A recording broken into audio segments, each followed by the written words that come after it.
Nahiko refleksioa izan da eta gure etorkizunari ikusita ahalku asko eman dizkigu eta nire ustez importantea da jakitea ze arrisku dituen errepideak. Zer pentsatzea emoten dauz, zure etorkizunerako esan dagoen moduan Paulek, ikusten duzu zer egin behar duzun eta zer ez. Eta nik uste dut pentsatu behar dugula gauzak egin baino arinago eta buruarekin pentsatzea.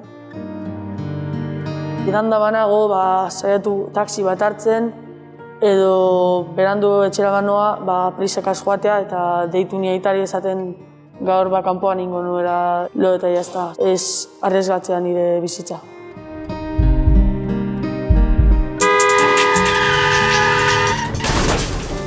Lehenengo ondo pentsatzea gauzak egin baino lehen.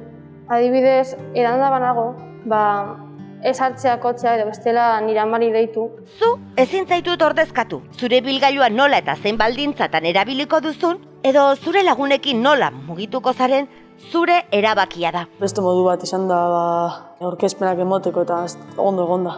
Aber, argiak mesedez! Klik, klik! Istripu bat ikusizkero, badakizu zeintzuk diren eman behar ditugun urratsak? Egiten dago interesgarriagoa, txarla, eta asko gustatu zait horrela egitea.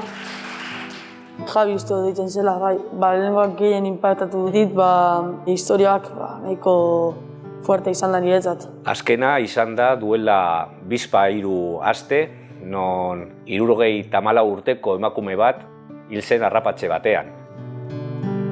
Bide bazterrean izara batekin estalita, euripean, eta bere semea eta joba han garrasi oihuka. Lehen bizi nintzen pisu batean eta ez zegoen igogailurik. Orduan Toledon egon nintzen 6 hilabete horietan, pentsatu zuten hoberena herrira joatea zela eta beheko solairuan egokitu zuten dena, ez?